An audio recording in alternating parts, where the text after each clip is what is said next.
¿En qué piensas cuando escuchas la palabra Apocalipsis? ¿Miedo? ¿Caos? ¿Destrucción? ¿Muerte? Sin embargo, el Apocalipsis trae un mensaje de esperanza y alegría, de amor y paz, salvación y seguridad, redención y nueva oportunidad. Debemos compartir este mensaje a todo el mundo. Te invitamos a que descubramos juntos el mensaje de Dios para este tiempo. Apocalipsis, profecías de esperanza.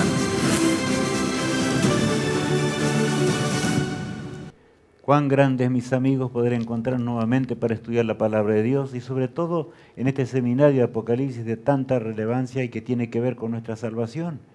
Es el amor de Dios que inspiró a Juan estando en Patmos para que podamos nosotros comprender la etapa final de la historia humana.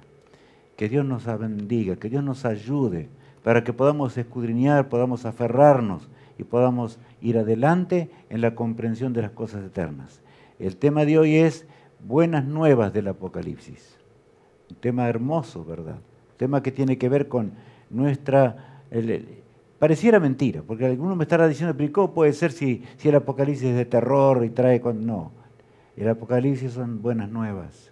Las buenas nuevas de la salvación se recalcan constantemente mientras avanzamos aún en los temas proféticos que aún están en lo porvenir. Esas nuevas o buenas nuevas encontradas en el Apocalipsis, podemos leer allí en Apocalipsis 14, versículo 6.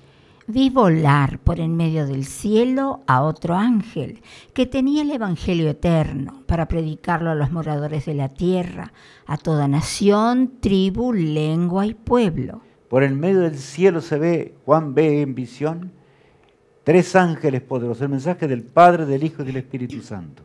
Un mensaje urgente que debe ser dado a un mundo que está perdido, y a punto de estallar a sí mismo a través de las guerras y del desplome moral también, por supuesto.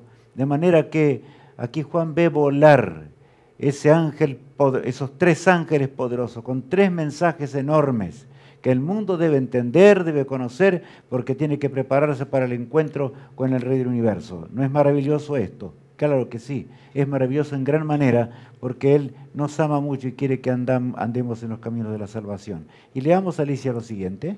¿Por qué es necesaria esa proclamación? Es lo que nos preguntamos, ¿por qué es necesario y por qué la divinidad entera está apurada? Yo diría más que la divinidad, el universo con asombro observa esta tierra en sus momentos finales del gran conflicto, pero hay una razón básica.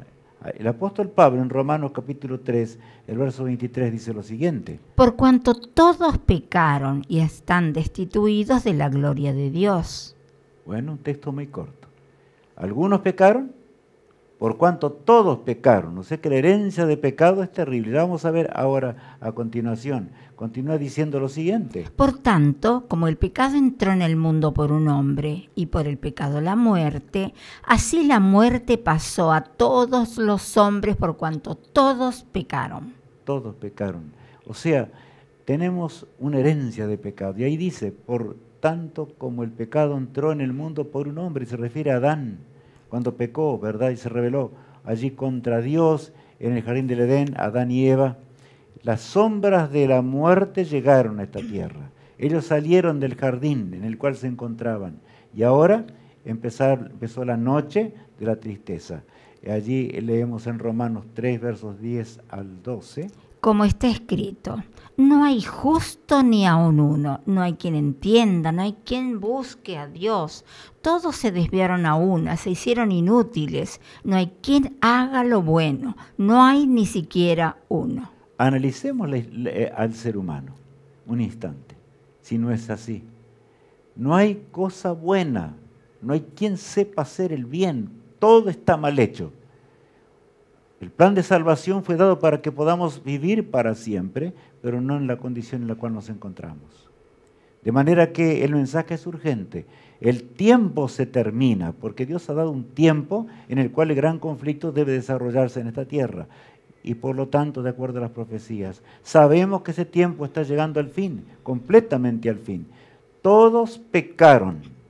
Ahora tenemos que meditar en nuestra situación. ¿Cómo estamos ante Dios? ¿Estamos de acuerdo a los mandamientos de Dios? Claro, pero los mandamientos de Dios sin Cristo no pueden ser realizados por el hombre. Es imposible, totalmente imposible. Por eso allí hemos puesto herencia de muerte. Tenemos una herencia mortal, una herencia que no tiene solución. Dios nos creó para que vivamos la eternidad, pero desgraciadamente el hombre escogió la muerte, escogió el pecado, y la muerte entró en el mundo, y si no fuese por Jesús, el hombre está destinado a morir para siempre, no hay otra solución. El hombre condenado, y ahí vemos, Adán y Eva, y claro, la ilustración nos va a ayudar a entender, y por otro lado, un cementerio. Es un mundo de muerte, pero más que esto, hablando de muerte eterna. Adán y Eva no alcanzaban a entender el resultado todavía del pecado, cuando el Señor les entrega el cordero y les habla de que Él vendría, manso y humilde como un cordero, y cuando ellos matan ese cordero y se hacen vestiduras de pieles, como vemos allí también, ¿qué pasa? Realmente comienzan a entender, aunque sea en forma pálida, que el autor de la vida vendría a este mundo para morir por nuestras transgresiones, por lo que significa la maldad humana, pero de los que Él que nos amó desde la eternidad. Y el apóstol Pedro, ese texto que ya conocemos y lo hemos leído muchas veces, él recalca que en realidad el hombre no podía ser creado. Dios sabe todas las cosas. Y muchos se preguntarán, y si Dios sabe todas las cosas, ¿por qué entonces permitió? No, es que había una sola posibilidad de que Rubén pueda existir, una sola posibilidad de que Heriberto pueda existir. Así es. El pecado iba a llegar al mundo, pero hubo uno que se ofreció en la eternidad. Vamos a leer allí.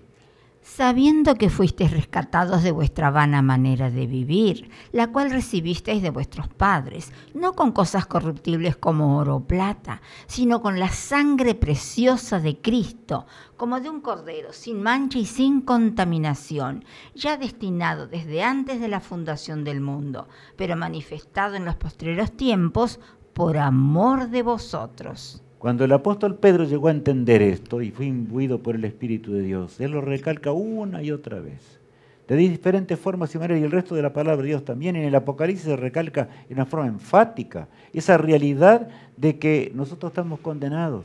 Pero antes que el mundo fuese, yo imagino ahora la divinidad, el Padre, el Hijo y el Espíritu Santo. Y Cristo analizando la condición. Por eso el Cordero, se lo llama el Cordero en los tiempos eternos. Él habría de rescatarnos de la muerte eterna. Realmente fue algo impresionante el amor que el Señor tiene por nosotros. Por eso en Apocalipsis capítulo 1 recalca lo siguiente. Y de Jesucristo el testigo fiel, el primogénito de los muertos y el soberano de los reyes de la tierra, al que nos amó y nos lavó de nuestros pecados con su sangre, y nos hizo reyes y sacerdotes para siempre. Reyes y sacerdotes para Dios, su Padre. A Él sea gloria e imperio por los siglos de los siglos. Amén. Son tan grandes estas palabras. A veces nos confundimos al leerlas porque nos ponemos a meditar y tenemos que meditar en cada frase. Ojalá tuviéramos tiempo, pero en tu hogar puedes repetirlo 1, 2, 3, 4 veces el tema y entender a fondo. Dios nos hizo reyes y sacerdotes. Se refiere a un periodo muy particular en el cual nosotros mismos vamos a juzgar y vamos a determinar por qué muchos no alcanzaron la salvación ni heredan la vida eterna. Pero el hombre caído, ¿cómo puede obtener esa grandeza? Y de paso, sin esa grandeza de vida, nadie será salvo. Nadie podrá vivir para siempre. El carácter de Dios no cambia. Sus mandamientos son inmutables. De manera que es necesario que nosotros cambiemos. No hay otra posibilidad. Pero el que creó el universo y el que nos creó también con sus manos allí en el jardín del Edén, es el que con su muerte nos rescató de la transgresión y con su muerte nos eleva cada día, para que en el día postrero alcancemos plenamente lo que es la vida eterna y vivamos para siempre. ¿Qué dice el versículo, este título de Alicia? La justicia inquebrantable de Dios. Dios es justo. Tú dirás, ¿y cómo? La justicia de Dios es inmutable, no puede cambiar. O sea, podemos pensar muchas veces nosotros que, bueno, tal vez Dios puede variar de acuerdo a las circunstancias. No, amigo mío. Esta es la base central del plan de salvación. Satanás se engaña con teorías muy, muy terribles en este mundo, enseñando a través de religiones falsas, torciendo las escrituras, de que, bueno, Cristo tuvo que morir porque no había nada que hacerle y la ley podía ser cambiada, la clavó en la cruz. Hay quienes dicen eso, no es así. El principio inmutable del trono de Dios es la ley moral del Creador. De manera que no hay forma, a menos que nosotros cambiemos. ¿Y cómo cambiar si nosotros estamos destinados a la muerte? Como recién estábamos leyendo, pero allí vamos a leer en Romanos 5, 18 y 19. Así que, como por la transgresión de uno vino la condenación a todos los hombres, de la misma manera por la justicia de uno vino a todos los hombres la justificación de vida. Porque así como por la desobediencia de un hombre los muchos fueron constituidos pecadores, así también por la obediencia de uno los muchos serán constituidos justos. ¿No les parece un texto maravilloso? Así como la herencia del pecado entró en este mundo por un hombre, por nuestros padres, Cristo ahora es el segundo Adán. Se convierte en ese segundo Adán por amor a nosotros. Él vendría a batallar, pagaría la deuda eterna que el hombre tenía que pagar por causa de sus transgresiones y llegaría a ser nuestro hermano mayor. Cristo será nuestro hermano mayor por los siglos sin fin de una eternidad. Ya vamos a leer los textos a continuación. Continúa diciendo en Romanos 5:17. Pues si por la transgresión de uno solo reinó la muerte, mucho más reinará en vida por uno solo, Jesucristo, los que reciben la abundancia de la gracia y del don de la justicia. Me gusta mucho este pasaje de la palabra de Dios. ¿Saben por qué? Mis amigos, es impresionante lo que el apóstol Pablo, porque él lo experimentó. Él estaba muerto en delitos y pecados, a pesar de que tenía las leyes, conocía las leyes rabínicas, conocía aún la ley moral de Dios y practicaba de acuerdo a su parecer las leyes, pero las leyes solas no salvan. Ni siquiera podemos hacerlas. La ley es espiritual.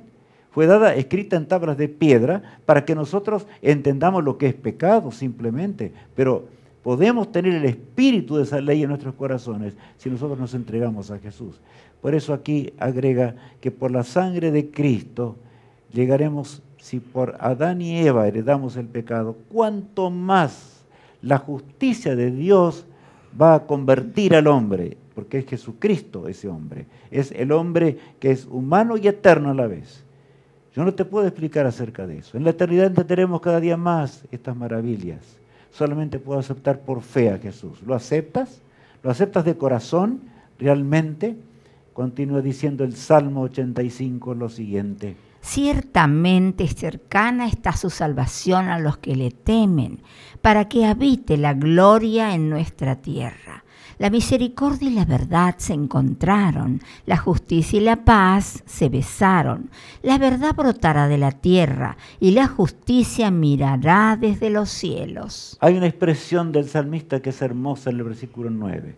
Ciertamente cercana está su salvación. Y habla de nuestra tierra en donde el pecado impera, en donde el pecado reina en forma atroz, por supuesto. Pero después habla de algo muy grande, la justicia de Dios se habría de cumplir, y eso es lo que el universo tenía que aprender. El resto de los mundos, millones quizás, por supuesto, millones de ángeles y de serafines y querubines, tenían que comprender de que Dios es amor y a su vez es justo, totalmente justo. Satanás se rebeló contra eso justamente, y decía que la ley de Dios no era justa, y que por eso llegó a envidiar a Jesús, y se originó el pecado. Ahora acá dice algo muy grande. La misericordia y la verdad se encontraron. O sea, la misericordia de Dios y la verdad en la cruz del Calvario. Cuando Cristo murió, ¿no era la misericordia de Dios? Él moría por nosotros. ¿Puede haber mayor misericordia? Y la verdad es la verdad de Dios. Cetro de equidad. Es la verdad que proviene del trono de Dios. La justicia y la paz se besaron. O sea, la justicia Y ya vamos a entender un poquito más cuando analicemos un poco más a Jesús. La justicia cayó en forma total sobre el amado Hijo de Dios. Por eso la paga del pecado, ¿qué es? Muerte. Y quedó sentenciado ante todo el universo que la paga del pecado es muerte. Satanás mismo habría de entender de que él habría de morir para siempre por causa de las transgresiones y por causa de su rebelión. Continúa diciendo: Jehová dará también el bien, y nuestra tierra dará su fruto. La justicia irá delante de él, y sus pasos nos pondrá por camino. Otros textos, todos son hermosos y se encuentran en el Apocalipsis. O sea, toda la Biblia tiene su centro en ese Apocalipsis maravilloso, en esa revelación que el hombre tiene que entender, sobre todo en esta hora final. Siempre tuvo que entenderlo porque el cristianismo sufrió y sufrió persecuciones y demás, pero nosotros, los tiempos nuestros son difíciles. Difíciles de ser fieles, difíciles porque no andan de acuerdo a los mandamientos de Dios. El mundo entero está entregado ya en el abismo. Estamos al borde del fin de la historia, por eso, porque eso es lo que lo anuncia con claridad. Jehová dará también el bien, y nuestra tierra dará que su fruto, agrega. La justicia irá delante de ¿quién? De Él. Por supuesto, la justicia. Cristo fue la justicia. La mayor revelación para que nosotros entendamos el carácter de Dios. Y luego agrega, y sus pasos nos pondrá, ¿por qué? Por camino. ¿Estamos decididos a caminar en los caminos del Salvador? ¿Estamos decididos de analizar la vida de Jesús en forma plena y total para seguir los pasos que Cristo colocó en este mundo cuando Él murió por nosotros? Y no solamente en su muerte, sino cuando vivió antes de morir esos 3 años y medio. Y he aquí que cada acto de su vida era una revelación del carácter de la divinidad. Jesús oraba como nosotros tenemos que orar. Cristo enfrentó al tentador muchas veces, como ya sabemos y conocemos. Ahora Juan ve a Jesús tal cual es.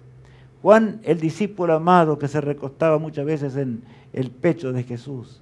Él allí estando en Patmos, ahora ve a su amado Salvador y lo ve diferente, por supuesto. Dice en Apocalipsis capítulo 1, versos 17 al 19. Cuando le vi, caí como muerto a sus pies, y él puso su diestra sobre mí diciéndome: no temas, yo soy el primero y el último, y el que vivo y estuve muerto. Mas he aquí que vivo por los siglos de los siglos. Amén. Y tengo las llaves de la muerte y del Hades. Yo quiero que entendamos un instante aquí. Cristo le dice: no temas.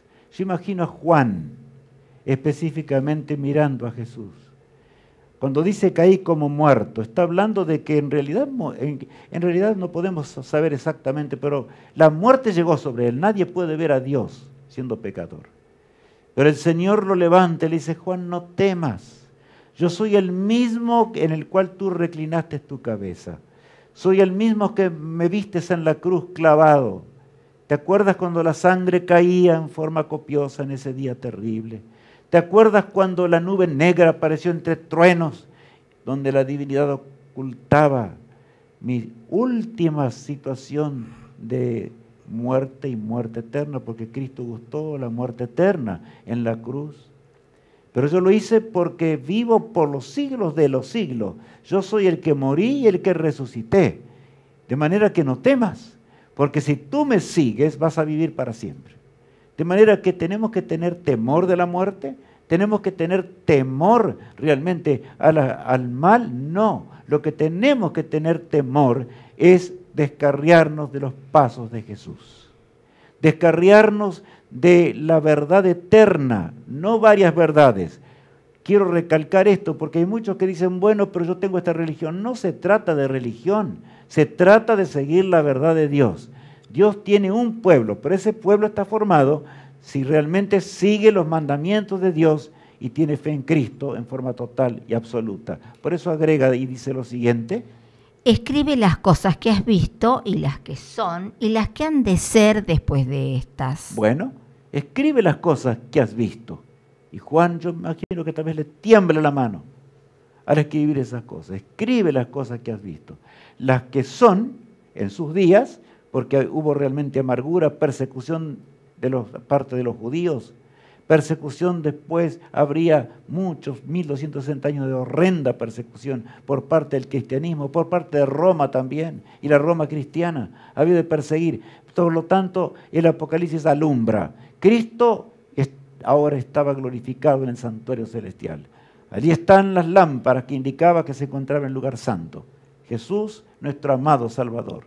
Y continúa diciendo lo siguiente. Solo hay un camino para resolver nuestra situación de pecado. ¿Y cuál es ese camino que está dado para resolver nuestra situación? Leamos. Pero si andamos en luz como Él está en luz, tenemos comunión unos con otros y la sangre de Jesucristo, su Hijo, nos limpia de todo pecado. Entonces, si yo acepto a Jesús, ¿mi vida sigue como siempre? No, aquí San Juan se esmera por decirnos algo.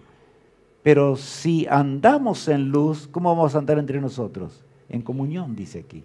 Claro, no hay enemistad, no puede haber, porque en el cielo no hay enemistad. La paz se quebrantó en los cielos porque Satanás introdujo el pecado. Esa es la desgracia. Esa misma desgracia llegó a la tierra por causa de la desobediencia de nuestros padres. Pero tenemos paz cuando realmente vamos al pie de la cruz, entendemos nuestra condición. Por eso te parece el título de hoy. Es urgente el Evangelio, las buenas nuevas de la salvación para esta hora crucial. Solamente Jesús puede cambiar nuestra naturaleza, solamente Jesús puede transformar nuestra tierra, solamente Jesús va a hacer hasta el último átomo de la tierra de nuevo, al fin del tiempo, como la Biblia nos enseña con toda nitidez. Y continúe diciendo lo siguiente, Juan. Y Él es la propiciación por nuestros pecados, y no solamente por los nuestros, sino también por los de todo el mundo. ¿Hay alguno que pueda perderse si realmente cree en Jesús y en su sangre expiatoria? No. De manera que el problema del pecado no es parte de Dios. El problema de toda la divinidad está rogando para que nosotros aceptemos la salvación. Ahora, claro, también nos ruega a los que creemos en Jesús que prediquemos el Evangelio al mundo entero. Esos tres ángeles representan a la iglesia de Cristo en la dimensión del mensaje de los tres ángeles. Es la verdad que emana del trono de Dios para decir cuál es la verdad en un mundo de tinieblas, porque es un mundo de tinieblas. Por lo tanto, el pueblo de Dios debe despertar el gran amor de Dios. Allí lo vemos. El gran amor consiste en que Él nos ha hecho partícipes del plan de salvación. ¿Y cómo partícipe? ¿Siendo yo pecador? No. Cuando yo me entrego a Jesús, mi vida cambia, es transformada, y ahora es necesario que yo cuente acerca de esa experiencia a los demás, que cuente de lo que significa la salvación, que cuente del poder de Cristo para transformar una vida arruinada. No hay pecado que Jesús no pueda transformar. No hay situación de la cual el Señor no nos pueda sacar. Eso debe ser claro para todos, porque la salvación es un milagro de Dios. Aquel que dio vida a Adán en el principio, nos dará vida de nuevo. Por eso se lo llama en la Biblia el segundo Adán. Ahora, leemos en Apocalipsis capítulo 3, el verso 7 y 8 lo siguiente. Escribe al ángel de la iglesia en Filadelfia. Esto dice el santo, el verdadero, el que tiene la llave de David, el que abre y ninguno cierra, y cierra y ninguno abre. Bueno, aquí le habla a la iglesia de Filadelfia, como estamos leyendo, y dice, esto dice el santo. ¿Quién es santo? Jesús. El verdadero, es el único verdadero. El que tiene las llaves de David, ¿por qué? Porque en realidad la promesa venía a través del linaje de David. Tenemos que entender que ese es el Mesías, y es el gran Mesías con el cual podemos triunfar. ¿Cuántos han agregado cosas al Evangelio que son horrendas, y no solamente horrendas, sino que son algo de expurio en el gran plan de salvación? Ahora continuemos leyendo. Yo conozco tus obras. He aquí, he puesto delante de ti una puerta abierta, la cual nadie puede cerrar. Porque aunque tienes poca fuerza, has guardado mi palabra y no has negado mi nombre. En realidad, esa etapa de la iglesia estuvo en torno a 1844, lo digo así nomás. Pero saben, yo conozco tus obras. Tenían poca fuerza, porque estaban luchando con el conocimiento de Dios y Satanás tentaba para que no entiendan, para que no comprendan. pero los fieles siguieron adelante. Muchos apostataron, porque fue siempre así la lucha entre el bien y el mal, y lo será hasta cuando el Señor regrese. Pero el Señor les dice claramente, qué hermoso pasaje, hay alguien que cierra y abre. ¿Quién es ese? Jesús. Nadie podrá cerrar tu salvación. Nadie podrá impedir que con tus pensamientos asciendas al trono celestial. Allí está nuestro amado Salvador, ese gran sumo pontífice, el único pontífice. Hay algunos que quieren ser pontífice aquí en la tierra. Eso no es salvación. Eso es horrendo, una blasfemia contra Dios. Por lo tanto, el Señor quiere que tengamos ese espíritu. En esta hora del fin, Dios necesita hombres y mujeres que tengan ese espíritu para que la obra de Dios pueda terminar en el mundo pronto. Por eso, leemos. ¿Apreciaría a Jesús la mayoría? Bueno, ahí viene otra condición. Y Jesús habla siempre de forma profética. Toda la Biblia es profética. Algunos dicen, ¿y la profecía? No, escuchen.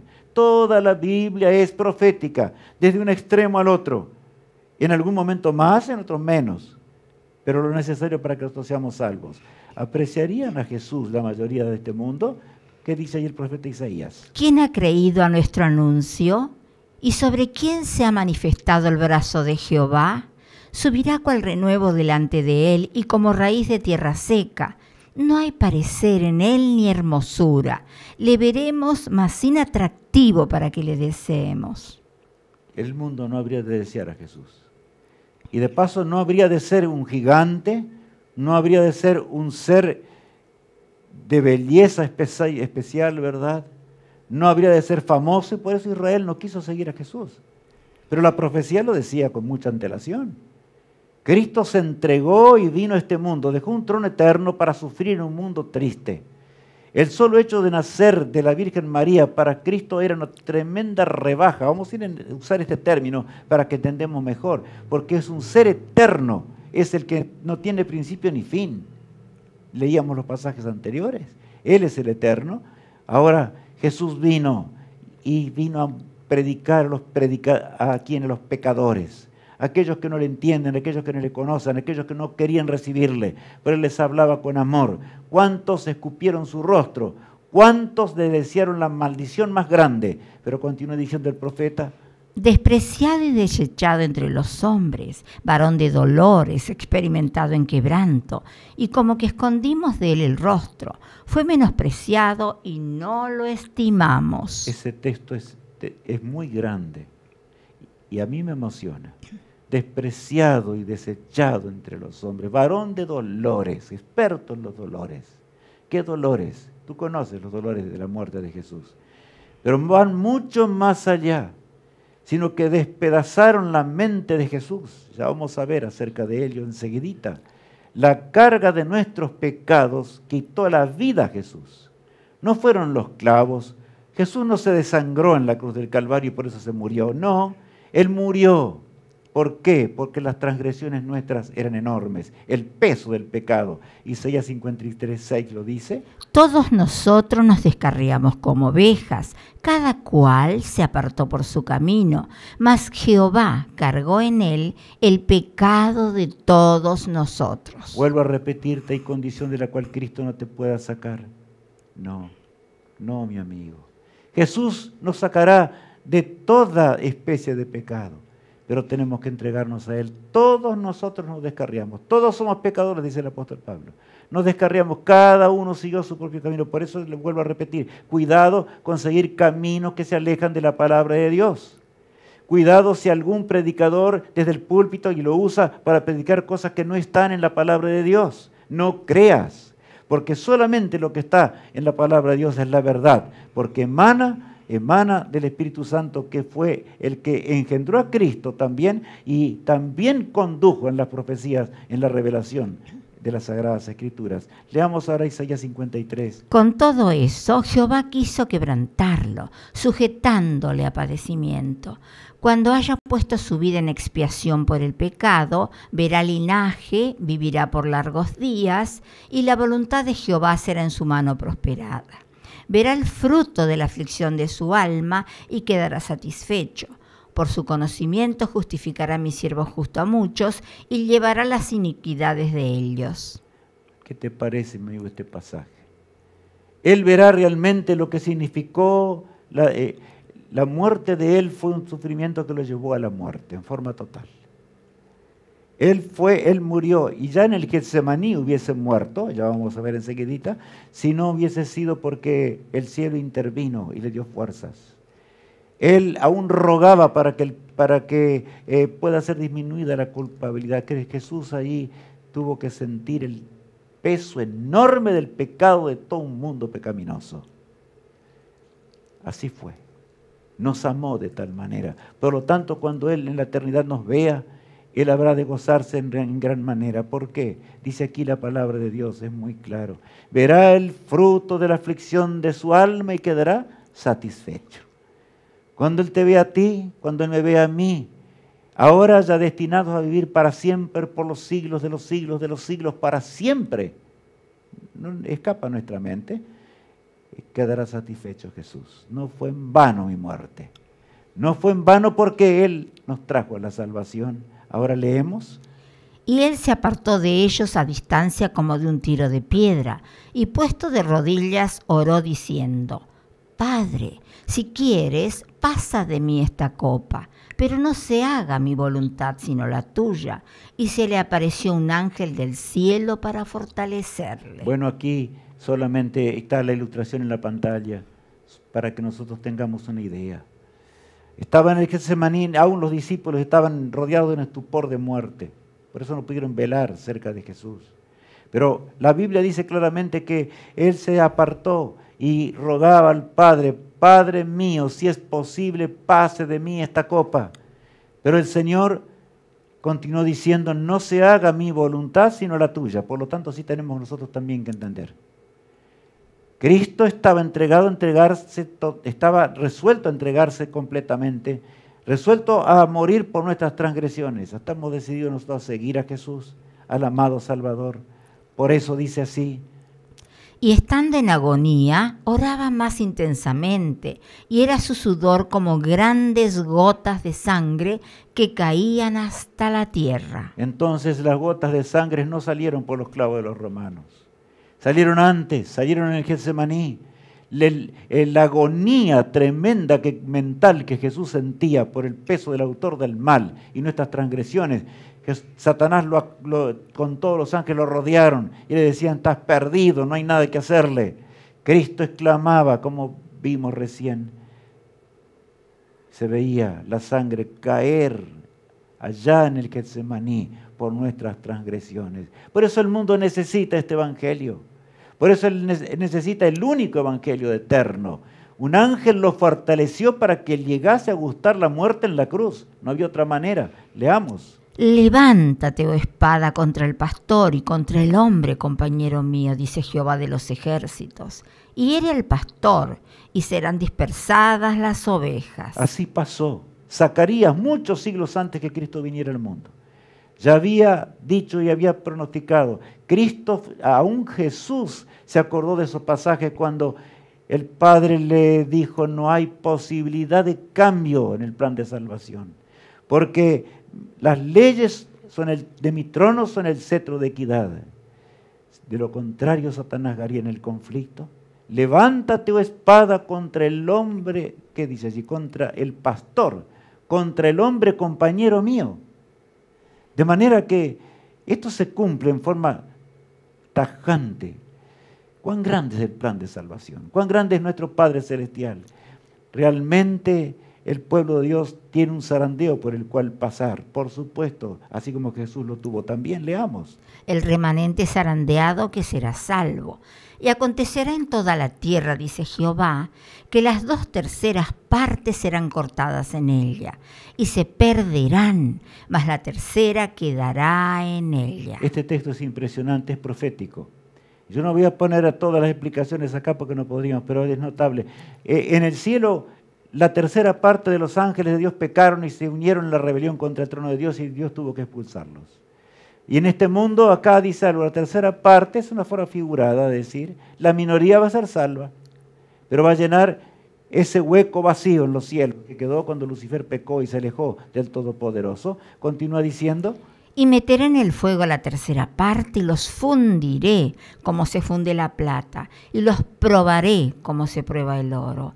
Él invocará mi nombre y yo le oiré y diré, pueblo mío. Y él dirá, Jehová es mi Dios. De manera que hay un fuego de prueba que tenemos que pasar. La lucha que Cristo sintió, el hombre también la sentirá en esta tierra. Porque estamos en un terrible conflicto entre el bien y el mal. No pienses que es diferente. El autor del mal es el que lucha directamente para que tú no vivas para siempre. Él no se disgusta con estos pensamientos, pero recordad que es poderoso, es aquel que venció a la muerte y resucitó en la cruz del Calvario. La pregunta que se hará en la eternidad, y entremos a esa pregunta. Y le preguntarán, ¿qué heridas son estas en tus manos? Y él responderá, con ellas fui herido en casa de mis amigos. Qué lenguaje más tierno. Todos tendremos un cuerpo perfecto. No habrá señal, solamente el nombre de Dios en nuestra frente. Qué grande es pensar en eso. Pero le preguntarán, ¿qué heridas son estas en tus manos? Las heridas que los romanos causaron, pero fueron nuestros pecados.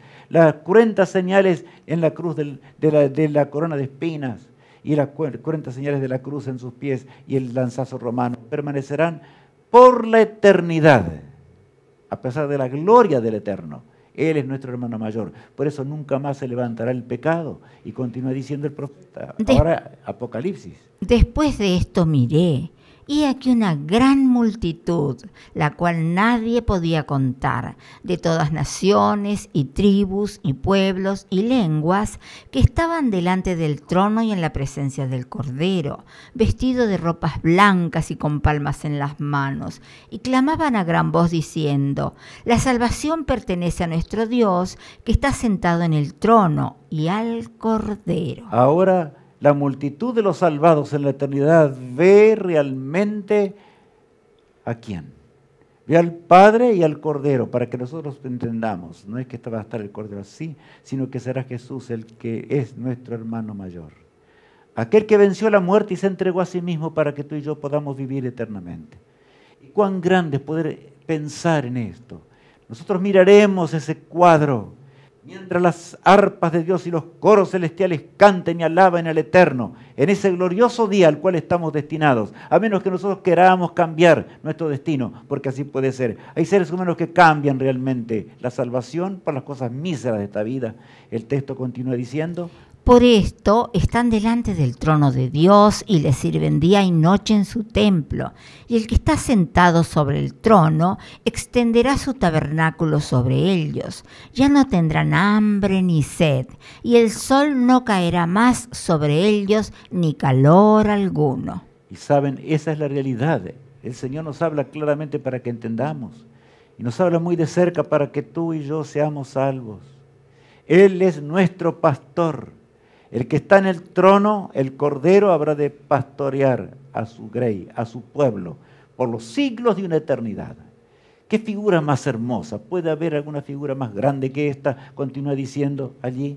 Porque el Cordero que está en medio del trono los pastoreará y los guiará a fuentes de aguas de vida. Y Dios enjugará toda lágrima de los ojos de ellos. El Señor enjugará nuestras lágrimas cuando estemos en la eternidad. Inclusive caerán lágrimas por ver el amor insondable de Dios que ahora a veces no comprendemos como deberíamos. Él será el que nos va a dar la bienvenida, así como está allí en la pantalla. Nos dará la bienvenida a la patria celestial y viviremos para siempre. Ya no habrá más despedidas, no habrá más adiós. Todo eso habrá pasado para siempre. ¿Qué debo hacer? Entonces, para ser salvo, le tenemos que preguntar a nuestro Dios, a nuestro Señor, hoy. Entonces leemos en Hechos 3:19. Así que arrepentíos y convertíos para que sean borrados vuestros pecados, para que vengan de la presencia del Señor tiempos de refrigerio. Yo quiero decirte algo, mi apreciado amigo. Nosotros no tenemos ni siquiera fuerzas para arrepentirnos. Ni siquiera surge en nuestra mente ni un pensamiento de arrepentimiento, a menos que el Espíritu Santo de Dios obre. Y el Espíritu Santo de Dios está a nuestro alcance, está al lado nuestro. Él está esperando nuestra entrega, golpea la puerta de nuestro corazón. Cristo intercede por nosotros. Por lo tanto, arrepentíos y convertíos, dice aquí. Arrepentíos, dejad el pecado, dejad las transgresiones. Dejad todo aquello y no pone límites el Señor para el perdón. Él nos espera para que vengan tiempos de refrigerio. El Espíritu de Dios habría de obrar poderosamente en la mente humana. Él va a hacer la obra y Él te la terminará si nosotros también nos entregamos como Cristo se entregó. Por lo tanto, el laodicense lo que necesita es entregarse, que es la última iglesia, ¿verdad? En esas 7 iglesias, esta parte del pueblo de Dios, entregarse como Cristo se entregó. Dice el apóstol Juan lo siguiente: si confesamos nuestros pecados, Él es fiel y justo para perdonar nuestros pecados y limpiarnos de toda maldad. Bueno, a mí me emociona esto. ¿Por qué? Porque dice, si confesamos nuestros pecados, pero el confesar significa arrepentirnos de corazón, aún decirle a aquel que lo herimos, o a aquel que podemos haber mentido, inclusive podríamos haber quitado la vida a otra persona. Pero el Señor va a perdonarnos y arreglar las cuentas con nuestros semejantes, como dice aquí, si confesamos nuestros pecados, Él es fiel y justo. ¿Qué justicia la de Dios? ¡Qué amor sin límites! Para perdonar nuestros pecados y limpiarnos de toda maldad, para que vivamos en la eternidad. Ahora bien, continuemos. ¿Qué debo hacer para ser salvo, Señor? Aceptar al único mediador. ¿Estamos entendiendo? Y recalco al único mediador, no hay otro mediador, leamos en la palabra de Dios. El cual quiere que todos los hombres sean salvos y vengan al conocimiento de la verdad, porque hay un solo Dios y un solo mediador entre Dios y los hombres, Jesucristo hombre. Saben, en la Biblia se encuentran muchas religiones falsas que enseñan que hay otros mediadores. Algunos han colocado hombres o mujeres que son de intercesoras también. Y yo no quiero hablar de ninguna religión hoy, pero conocemos esas doctrinas malvadas para que lleven al hombre a la destrucción. Solamente en los cielos hay un mediador y ese es Cristo nuestro Salvador. El que gustó la muerte y resucitó por nuestras transgresiones. Creer al único que puede hacernos hijos de Dios. Solamente el que nos creó puede hacernos hijos de Dios. Y dice así la palabra de Dios. Pero cuando vino el cumplimiento del tiempo, Dios envió a su Hijo nacido de mujer y nacido bajo la ley, para que redimiese a los que estaban bajo la ley, a fin de que recibiésemos la adopción de hijos. Cuando llegó el tiempo asignado y la profecía indicaba con toda nitidez el momento que Cristo iba a aparecer en este mundo, el tiempo cuando Cristo iba a morir. Así ocurrió. Pero vino ¿para qué? Para que nosotros podamos ser nuevamente hijos de Dios, llamados hijos de Dios, como dice allí, adoptados en la adopción que Jesús nos da como hijos de Dios. Dejamos de ser hijos de Dios cuando seguimos el pecado o seguimos las inclinaciones que Adán y Eva tuvieron, desgraciadamente. Pero cuando aceptamos a Jesús, llegamos nuevamente a ser hijos de ¿quién? Hijos del Eterno. Y los hijos del Eterno viven para siempre. Y leemos ahora. Así que, por cuanto los hijos participaron de carne y sangre, Él también participó de lo mismo, para destruir por medio de la muerte al que tenía el imperio de la muerte, esto es, al diablo, y librar a todos los que por el temor de la muerte estaban durante toda la vida sujetos a servidumbre. Este pasaje nos hace pensar mucho. Él gustó por mí. Y si yo tengo que gustar de la muerte, Él la gustó primero. Y de una muerte mucho más horrenda que la que yo tengo que gustar. Continúa diciendo el versículo 17. Por lo cual debía ser en todo semejante a sus hermanos, para venir a ser misericordioso y fiel sumo sacerdote en lo que a Dios se refiere, para expiar los pecados del pueblo. Pues en cuanto Él mismo padeció siendo tentado, es poderoso para socorrer a los que son tentados. Por lo tanto, debemos pedir a ese gran sumo sacerdote, ¿no les parece? Pedirle a Él que Él lo tenemos, Él fue tentado en todo, según nuestra semejanza, y mucho más allá todavía. De manera que no hay situación de la cual el Señor desconozca y nos pueda sacar del pantano de la transgresión en este mundo. ¿A quién debemos seguir? Como ejemplo, bueno. Pues para esto fuisteis llamados, porque también Cristo padeció por nosotros dejándonos ejemplo, para que sigáis sus pisadas, el cual no hizo pecado, ni se halló engaño en su boca. Cristo es mi hermano y Él nunca pecó. Qué grande es poder tener un hermano mayor, el autor de la vida. Pensemos profundamente. El cual no hizo pecado, ni salió en él ¿qué? No salió en él pecado, ni salió de su boca engaño, como dice la palabra de Dios. Continúa diciendo el apóstol. Quien cuando le maldecían no respondía con maldición, cuando padecía no amenazaba, sino encomendaba la causa al que juzga justamente, quien llevó él mismo nuestros pecados en su cuerpo sobre el madero, para que nosotros, estando muertos a los pecados, vivamos a la justicia, y por cuya herida fuisteis sanados. A veces uno piensa y piensa acerca de estos textos, porque por naturaleza tenemos la forma de expresarnos malvada. ¿Cuántos escupieron su rostro? ¿Cuántos manifestaron su ira? Pero Jesús mansamente, el Corderito de Dios, enfrentó el pecado como era, porque vino para destruir la maldición del pecado. Por lo tanto, sigamos sus pasos. Él es nuestro ejemplo, no hay otro. Ahora bien, los frutos de aquel que llega a convertirse de corazón.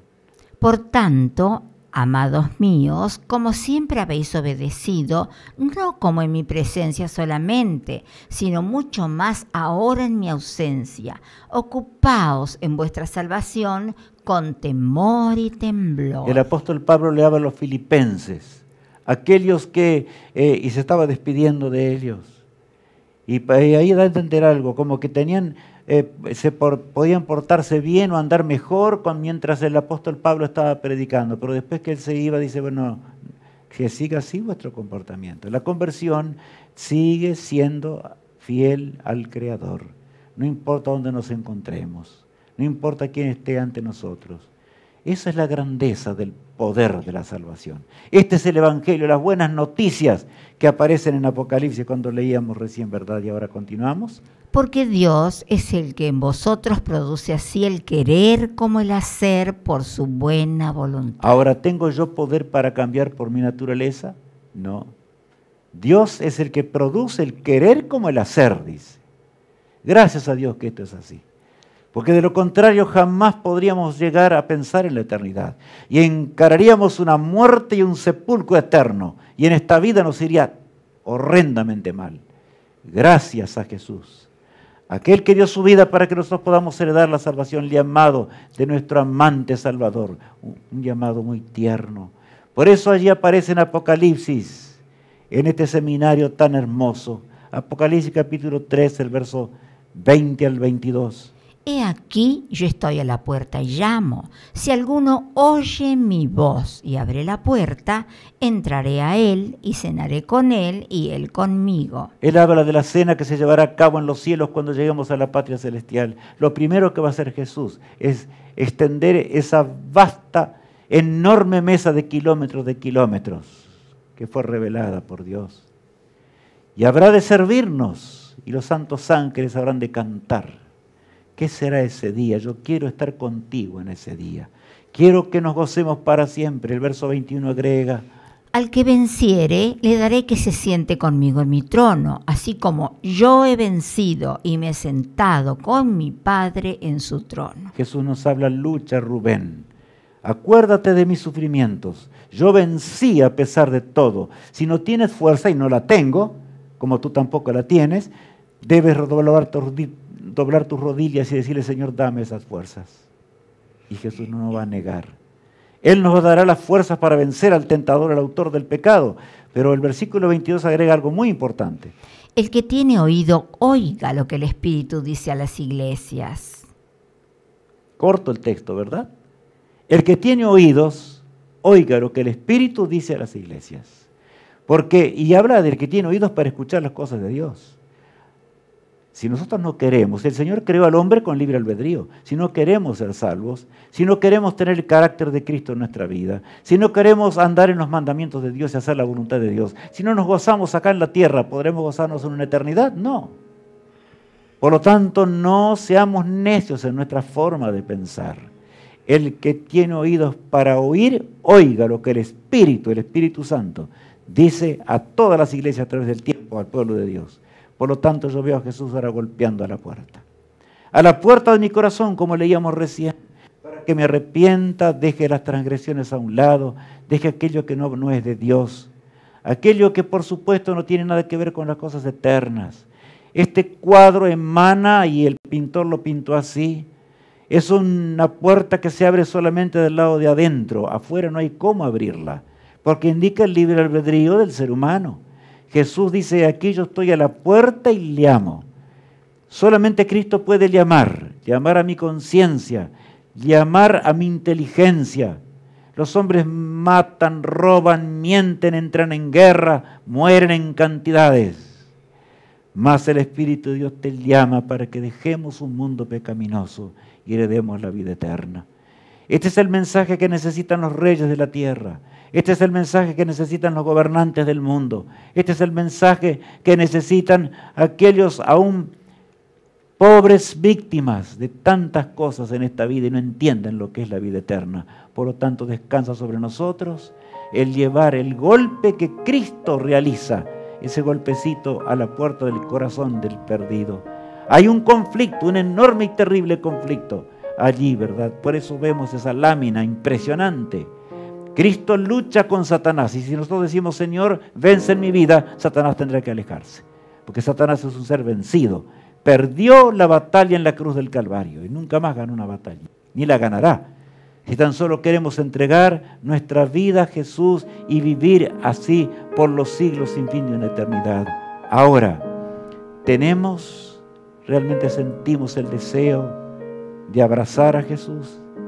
Sentimos el deseo de entregar nuestra vida a aquel que hizo tanto y a aquel que hace tanto hoy en el santuario celestial, en la última y postrera hora del gran conflicto, en el lugar santísimo, porque la gracia pronto habrá de terminar.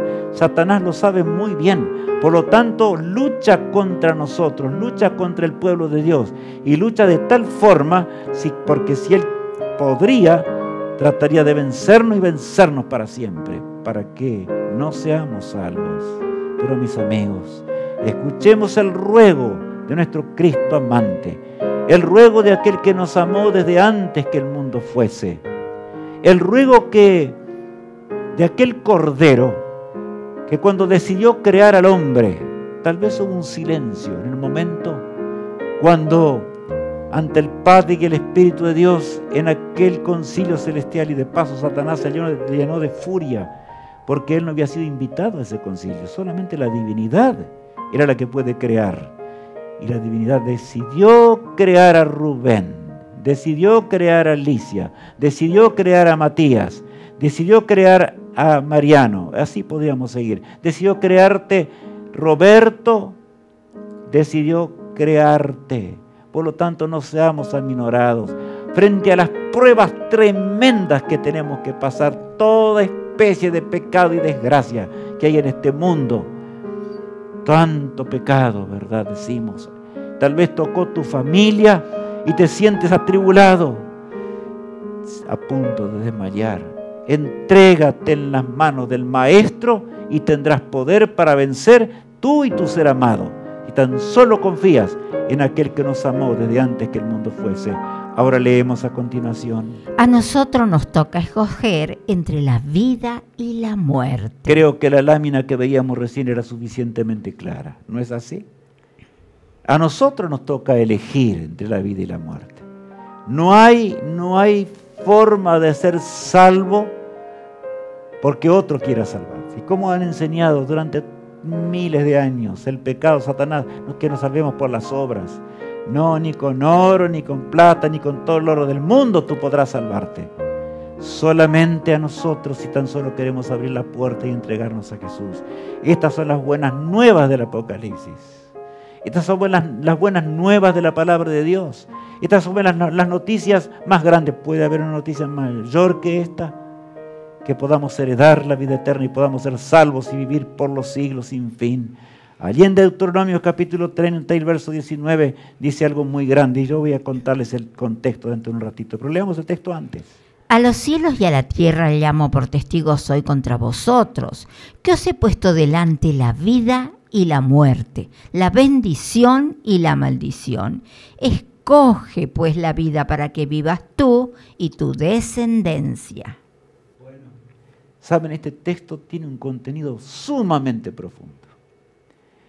Moisés, aquel varón de Dios, que luchó contra el pueblo de Dios, que tuvo que morir por causa de un pecado que él cometió porque tomó el lugar de Dios cuando hirió la piedra, ¿se acuerdan? Y el pueblo estaba clamando, no tenemos agua, no tenemos aquello, la rebelión de Israel. Y la naturaleza humana lo venció, porque la Biblia dice también que no hubo hombre manso como Moisés. El Espíritu de Dios estaba en él, pero lo venció en ese momento y golpeó la piedra y dijo, os haremos salir agua de esta piedra, generación rebelde. Sin embargo, él se arrepintió de ese pecado. Dios le dijo que no podría entrar en la Canaán celestial por ese motivo, ni en la Canaán terrenal. Cristo mismo lo sepultó, pero antes de despedirse e ir y subir hasta el monte donde iba a ser sepultado por Jesús, Moisés se despide del pueblo de Dios con estas palabras que hemos leído recién. Y vamos a volver a leerla, Alicia, ¿no te parece? Vamos a leerla de nuevo. A los cielos y a la tierra llamo por testigo soy contra vosotros, que os he puesto delante la vida y la muerte, la bendición y la maldición. Escoge pues la vida para que vivas tú y tu descendencia. Qué texto más hermoso, ¿no les parece? Escoge la vida. He puesto, y él con lágrimas se despide, iba a la muerte, él sabía que su Salvador lo iba a resucitar, él confiaba en Cristo. Toda su vida confió en Jesús. Desde que salió del palacio de los egipcios, aún en el palacio confió en el poder de Dios. Mi apreciado amigo, Satanás no te vencerá si tan solo tú te rindes a Jesús. Pero abre la puerta del corazón y dile a Jesús hoy, yo escojo el camino de la vida eterna, escojo ese camino y tenemos que hacerlo al pie de la cruz como vemos allí en esa lámina, ¿verdad? Estamos viendo algo muy grande. ¿Por qué? Porque encontramos dos eventos. Por un lado, a Cristo que nos lleva hasta la cruz. Hijo mío, recuerda lo que yo sufrí en el madero por ti. Pon tu vida en armonía con la palabra de Dios. Y vemos a Cristo triunfante al lado. Ese Jesús lleno de luz que nos lleva a la patria donde hay luz y luz que nunca terminará, la luz eterna. Por lo tanto, yo vencí la muerte. Sígueme, dice allí la frase. Notemos. Yo vencí la muerte, sígueme. Seguiremos a Cristo. ¿Qué haremos? ¿De qué valdría hablar de las buenas nuevas de la salvación? De saber que vamos a heredar un mundo eterno si yo no estoy decidido a seguir al autor de la vida. Sigamos a aquel que dio su vida por nosotros en la cruz del Calvario y heredaremos la vida eterna. ¿No sientes el deseo profundo en este día de decirle, Señor, yo creo en tu poder, creo en la resurrección porque tú venciste la muerte? Pronto veré a mis amados en la patria celestial, Señor, pero yo quiero seguirte en esta vida. Tú eres mi camino, sé tú mi guía, condúceme con tu espíritu todos los días de mi existencia para que yo pueda heredar la vida eterna. Pidamos al Señor esta gran bendición, ¿no les parece? Padre amado que estás en los cielos, santificado y glorificado sea tu santo nombre. Gracias porque tú nos amas tanto e hiciste tanto por nosotros. Gracias por ese amor insondable, Señor. Señor, te ruego por mis amigos que están del otro lado de la pantalla, en diferentes partes de la tierra. Ayúdanos para que juntos podamos encontrarnos un día en aquel lugar donde veremos a los ángeles y veremos el trono de Dios y veremos al Cordero que fue inmolado por nuestras transgresiones. Bendícenos con la paz del cielo y con tu poder. Te lo suplico en el poderoso nombre de Cristo, mi amado Salvador. Amén. Mi apreciado amigo, Dios te bendiga y te guarde. Él te sostenga en su gracia infinita. Ora por tus semejantes, por aquellos que no conocen al Señor. Tal vez tienes a alguien en la familia o aquel con el cual tú comercias o con el que te rodea o sabes de algún pecado terrible, llévalo también al redil, porque no hay justo ni aun uno. No leíamos en este tema esa realidad. El seminario de profecía de esperanza. ¿No es un seminario acaso de profecía de esperanza? El Señor todo lo dio y lo profetizó para que sepamos por qué estamos en este mundo. Él quiere que nosotros vayamos y también vayamos a nuestros semejantes. El devocional que nace, diría yo, a las 10 de la mañana 9:30 de la mañana, allí cuando Matías habla acerca de ese seminario, y tiene que ver con todo esto también, lo que es Jesús, nuestro amado Salvador. El tema central que un servidor le toca dar, y que por supuesto a las 10 de la mañana sale allí un tema vibrante y lleno de poder, porque no es Rubén Arn el que tiene poder, sino proviene de Dios. Proviene de aquel que nos amó desde antes que el mundo fuese. El repaso de la lección que recibimos en el seminario se da el día viernes a las 7 p.m. de aquí de Argentina. Ustedes sabrán ubicarse en el lugar indicado, en diferentes lugares. Por lo tanto, lo compartirás con todos tus amigos.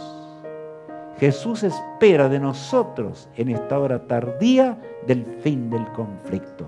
Actuemos por el poder de aquel que venció por nosotros en la cruz y está en los cielos intercediendo todavía.